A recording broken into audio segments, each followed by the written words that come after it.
For all that, however, is this week's War on News.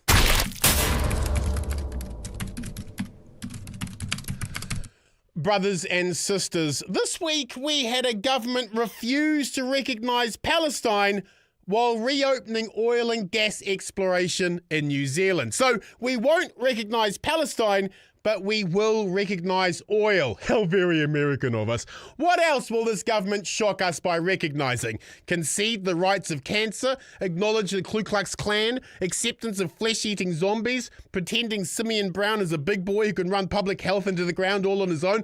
This government have a unique knack for recognising the worst of human nature and then pretending that is somehow leadership.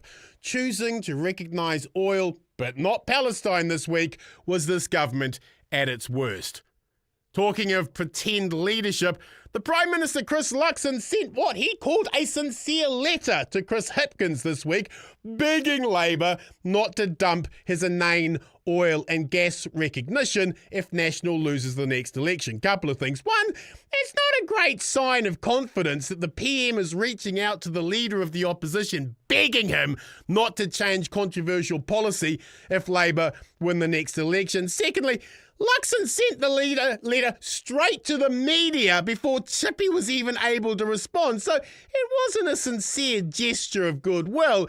It was another political stunt by a desperate government who are fearful voters are turning against them in droves. So not only does sending a letter begging not to overturn stupid and counterproductive environmental policy look weak, it was cheap as well, which, when you think about it, weak and cheap manages to sum up National's environmental credentials. And finally, in this week's War on News, research out from our very own University of Auckland today shows climate leadership is falling short in New Zealand. The study finds current leadership practices insufficient, encouraging small fragmented steps that weaken climate policy. Researchers found that the current government takes a much stronger pro-market approach, signalling that climate adaptation leadership should be devolved to individual homeowners and the market. Auckland University researchers argue that by shifting responsibility onto individual homeowners